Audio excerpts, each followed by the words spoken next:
మనల్ని నాటినందుకు తోటలో యజమానికి ఏ లాభం కలిగింది?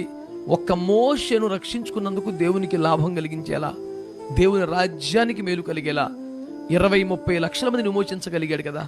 ఒక సమూయేలును ప్రతిష్ఠించుకోవటం వల్ల న్యాయాధిపతులను, రాజులను, ప్రవక్తలను అభిషేకించే స్థాయిలో తన సేవలు అందించాడు కదా.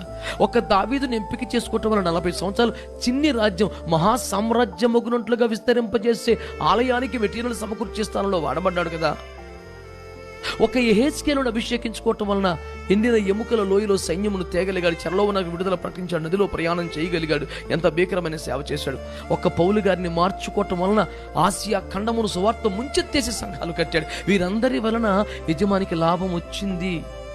అందులో వివాదం ఏమి? ఇన్నాళ్ల క్రైస్తవ్యములో క్రైస్తవ్యానికి నీ వలన కలిగిన ఫలమేమి? 6 ఏండ్ల సంఘ చరిత్రలో సంఘమునకు నీ వలన వచ్చిన ఫలమేమి?